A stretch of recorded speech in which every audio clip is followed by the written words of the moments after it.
നബിയെ തങ്ങൾ കുടുംബബന്ധം ചേർക്കുന്ന ആളാണ്. നബിയെ കുടുംബബന്ധം ചേർക്കുന്ന ആളാണ് തങ്ങൾ. പേടിക്കണ്ട.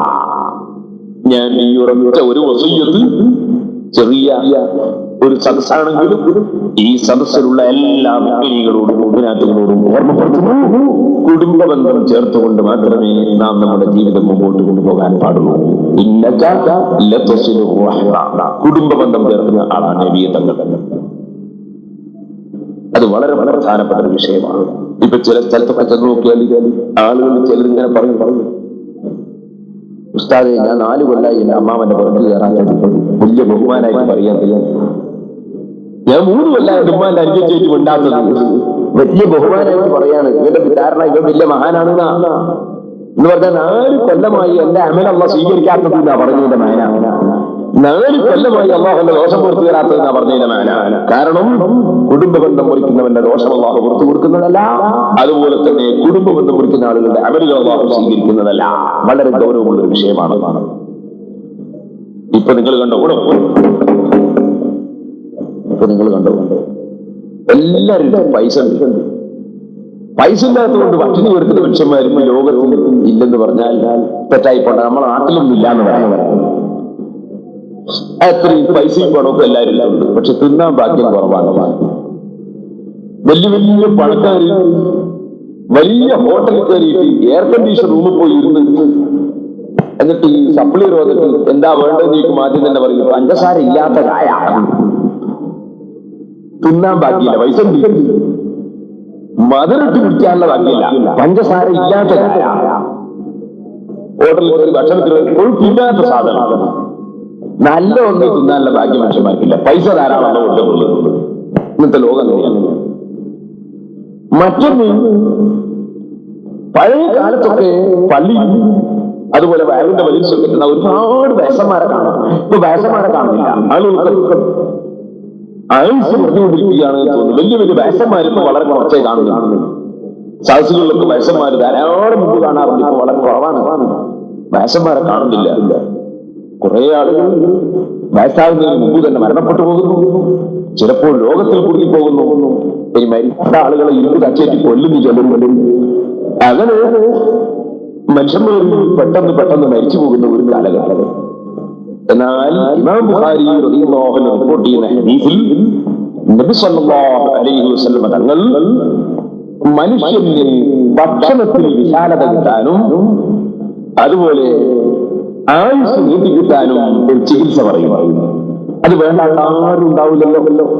എന്തായാലും കുറെ മഴയൊക്കെ പെയ്തിട്ട് അധ്വാനിച്ച് വന്നങ്ങൾക്ക് എന്തൊക്കെ ഒന്ന് നല്ലത് പറഞ്ഞിട്ടുണ്ട്. ആയുസ് നീട്ടിക്കിട്ടാനൊരു ചികിത്സ. രണ്ടാമത്തത് ഭക്ഷണത്തിൽ വിശാലത കിട്ടാൻ ഒരു ചികിത്സ. ഇത് രണ്ടും ഇഷ്ടപ്പെടാത്ത ആരും ഉണ്ടാവില്ല. ഇമാം ബുഖാരി റിപ്പോർട്ട് ചെയ്ത ഹദീസിൽ കാണാം, മൻ യസുറുഹു അൻ യുബ്സത ലഹു ഫീ റിസ്ഖിഹി വഅൻ യുനസ്സഅ ലഹു ഫീ അസരിഹി. ആർക്കെങ്കിലും ഭക്ഷണത്തിൽ വിശാലത വേണം എന്ന വിഷയത്തിൽ താല്പര്യമുണ്ടെങ്കിൽ, ആർക്കെങ്കിലും ആയുസ് നീട്ടി കിട്ടണം എന്ന താല്പര്യമുണ്ടെങ്കിൽ അവർ ഞാനൊരു അവലോടിപ്പിച്ചു വരട്ടെ, അവൻ കുടുംബബന്ധം ചേർക്കട്ടെ. മുഹമ്മദ് അപ്പൊ കുടുംബബന്ധം ചേർക്കുക എന്നത് വളരെ പ്രധാനപ്പെട്ട ഒരു വിഷയമാണ്. അത് എന്റെ സഹോദരിമാരോടും സഹോദരന്മാരോടും ഞാൻ ഉണർത്തുകയാണ്. സാധാരണ നാം ഒരു കുടുംബവുമായി എങ്ങനെയാണോ പെരുമാറുന്നത് അതിന് വിപരീതമായി പെരുമാറുക, അതാണ് കുടുംബബന്ധം മുറിക്കൽ. ഉദാഹരണത്തിന് വേണ്ടി ഞാൻ പറയുന്നു, വിദേശത്തേക്ക് പോകുന്ന സമയത്ത് സൗദി അറേബ്യയിലേക്ക് പോകുമ്പോൾ ഉമ്മന്റെ അനുജത്തിനെ പോയി കാണുന്ന പതിവ് സാധാരണയുണ്ട്, ഉമ്മാന്റെ ആങ്ങളനെ പോയി കാണുന്ന പതിവുണ്ട്, ബാപ്പന്റെ അനുജനെ പോയി കണ്ടിട്ട് സലാം പറഞ്ഞു അങ്ങനെ പൊരുത്തം വാങ്ങുന്ന പതിവുണ്ട്, ബാപ്പന്റെ ജ്യേഷ്ഠനോട് പോയിട്ട് ഞാൻ നാളെ പോവുകയാണ് എന്ന് മൂത്താപ്പനോട് പറയുന്ന പതിവുണ്ട്.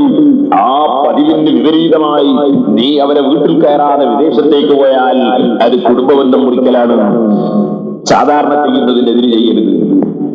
നാട്ടിൽ നിന്ന് വിദേശത്തെത്തിയ റമദാൻ മാസത്തിൽ അമ്മാവൻ 500 റുപ്യ അയച്ചു കൊടുക്കാറുണ്ട്, ഉമ്മാന്റെ അനുജത്തിക്ക് ഒരു 300 റുപ്യ അയച്ചു കൊടുക്കാറുണ്ട്. ഒരിക്കൽ റമദാനിൽ നീ അയച്ചു കൊടുക്കാതിരുന്നാൽ കുടുംബബന്ധം മുറിക്കലാണ്. കഴിഞ്ഞ കൊല്ലം ഞാൻ അയച്ചു കൊടുത്ത ജോലി ഉണ്ടായിട്ട് ഇക്കൊല്ലം അയച്ചു കൊടുക്കാൻ ജോലി ഇല്ലാത്തത് കൊണ്ടാണ്. എന്നാലും നീ ഒരു കാര്യം ചെയ്യണം, കാശ് എത്തിച്ചു കൊടുക്കാൻ കഴിഞ്ഞില്ലെങ്കിൽ നീ ഒരു വെള്ള കടലാസ് എടുത്തിട്ട് കത്തെഴുതണം. കഴിഞ്ഞ പോലെ ഞാൻ കാശ് എത്തിച്ചു തന്നിരുന്നു, ഈ പ്രാവശ്യം തരണമെന്ന് ആഗ്രഹം ഉണ്ടായിരുന്നു, പക്ഷെ റൂം വാടക കൊടുക്കാൻ ഇവിടെ കഴിവില്ലെങ്കിൽ ജോലിയില്ല, അതുകൊണ്ട് അയക്കണം എന്ന് പറഞ്ഞിട്ട് നീ ഒരു കത്ത് അയക്കണം. അയക്കാൻ സ്റ്റാമ്പ് വാങ്ങാൻ കാശില്ലെങ്കിൽ നാട്ടിൽ വരുന്നവരെടുത്ത് കൊടുത്തേക്കണം. അങ്ങനെയാണ് ബന്ധം നീ നിലനിർത്തണം. സാധാരണ നിലക്ക് നീ എങ്ങനെയാണോ കുടുംബവുമായി പെരുമാറാറുള്ളത് അതേ സ്വഭാവത്തിൽ പെരുമാറുന്നതാണ് കുടുംബബന്ധം ചേർത്ത്. അതിന് വിപരീതം ചെയ്യുന്നതാണ് കുടുംബബന്ധം മുറിക്കൽ. എന്റെ ഉമ്മമാരെ, നിങ്ങളും ഇത് മനസ്സിലാക്കി വെക്കണം. നിങ്ങളുടെ നാട്ടിലും വീട്ടിലുമൊക്കെ എന്തെങ്കിലും കാര്യങ്ങൾ ഉണ്ടാകുമ്പോൾ സാധാരണ ഒരു കുടുംബത്തോട് പെരുമാറുന്നതിന് വിപരീതമായി ചെയ്ത് കുടുംബബന്ധം മുറിക്കുക എന്നത് നിങ്ങളുടെ ജീവിതത്തിൽ ഉണ്ടാകരുത്. അത് നമ്മുടെ ദോഷം ഓർപ്പിക്കപ്പെടാൻ എന്നതിൽ നിന്ന് നമ്മെ മാറ്റി നിർത്തുന്ന ഒരു വിഷയമാണ്, നമ്മുടെ അമൽ സ്വീകരിക്കപ്പെടാതിരിക്കാൻ കാരണവുമാണ് എന്ന് മാത്രം ഞാൻ ഈ സമയത്ത് ഉണർത്തുകയാണ്. കുടുംബബന്ധം അത് തന്നെ പറയാനുണ്ട്, ഒരുപാട് പറയാനുണ്ട്, പക്ഷെ ഞാൻ ഇപ്പോൾ അത് പറയുന്നില്ല. ഒരൊറ്റ കാര്യം കൂടി പറഞ്ഞുകൊണ്ട് ഞാൻ നിർത്തുന്നു. നിങ്ങളുടെ കൂട്ടത്തിൽ ഏറ്റവും നല്ല ആൾക്കാരാണ്. എല്ലാരും പറയുന്നത് ഞാനാ നല്ലതാണ്. ഇപ്പോ എല്ലാ കക്ഷികളും പറയുന്നത് ഞാനാ നല്ലത്, അത് പറയാത്ത ആരുമില്ല. ഞാൻ മോശാന്ന് പറയുന്ന ആരെങ്കിലും കൂടി കണ്ടു. എല്ലാവർക്കും പറയാനുള്ളത് ഞാനാ നല്ലതല്ലേ. ഭരിക്കുന്നവന് പറയാനുള്ളത് ഞാനാ നല്ലത്, ഭരിക്കാത്തവന് പറയാനുള്ളത് ഞാനാ നല്ലത്. ഇനി ഭരണം വിടണമെന്ന് പറയുന്നവർ പറയാനുള്ളത് ഞാനാ നല്ലത്, ഭരണം വിടണ്ടാന്ന് പറയുന്നവർ പറയാനുള്ളത് ഞാനാ നല്ലത്. അങ്ങനെ ലോകത്ത് ഏതൊക്കെ കക്ഷികൾ എങ്ങനെയൊക്കെ ഉണ്ടോ എല്ലാവരും പറഞ്ഞ് ഞാനാ നല്ലതെന്നാണ്. ഞാൻ നബി സല്ലല്ലാഹു അലൈഹി വസല്ലം നിങ്ങളുടെ കൂട്ടത്തിൽ ഏറ്റവും നല്ല ആളാരാണെന്ന് അറിയോ? ഖൈറുക്കും നിങ്ങളുടെ കൂട്ടത്തിൽ ഏറ്റവും നല്ലവൻ നിങ്ങളുടെ ഫാമിലിക്ക് നല്ലവനാണ്. നിങ്ങളുടെ ഭാര്യക്കും സന്താനങ്ങൾക്കും കുടുംബത്തിനൊക്കെ നല്ലവൻ ആരാണോ അവനാണ് ഏറ്റവും നല്ലവൻ. അപ്പോ എന്റെ സഹോദരന്മാർ ശ്രദ്ധിക്കണം. വീട്ടിൽ ചെന്നാൽ ഭാര്യമാരോട് നല്ലതെല്ലാം പെരുമാറണം, മക്കളോട് നല്ലതെല്ലാം പെരുമാറണം. ചില ആളുകൾ വീട്ടിലെത്തിയാൽ ഭാര്യന്റെ മുഖത്ത് നോക്കുമ്പോ തന്നെ അണ്ടി കറുത്ത കൊടുക്ക പോലെ ഉണ്ടാവും. ഇവന്റെ മുഖം എപ്പോ നോക്കിയാൽ ഒരു ഭാര്യ ഭക്ഷണം കൊണ്ടു കൊടുത്തിട്ടുണ്ടെങ്കിൽ ഇവളെക്കൂടെ കണ്ണു വെച്ചിട്ടില്ലാണ്ട് ഇവ നോക്കൂല. ചില സ്വഭാവം അങ്ങനെയാണ്. നിങ്ങൾ ഇവിടെ നിന്ന് അങ്ങനത്തെ സ്വഭാവക്കാരില്ലാത്തതുകൊണ്ട് ഞാൻ പറയുന്നില്ല. ചില ആളുകൾ ഭക്ഷണം കൊണ്ടു കൊടുത്ത് ഭാര്യ ഭക്ഷണം കൊണ്ടു കൊടുത്താൽ ഇവളിങ്ങനെ പടിയും പിടിച്ചിട്ട് നിൽക്കണം, ഇത് കബൂലാവോ ഇല്ലേ എന്നുള്ള പേടിയുണ്ട്. എന്തെങ്കിലും ഒരു ചെറിയ അപാകത ഉണ്ടെങ്കിൽ അങ്ങനെ തന്നെ ചൂണ്ടി പിടിച്ച് ഇറങ്ങിപ്പോകുന്ന ഭർത്താക്കന്മാരും അങ്ങനെയാകാൻ പാടില്ല.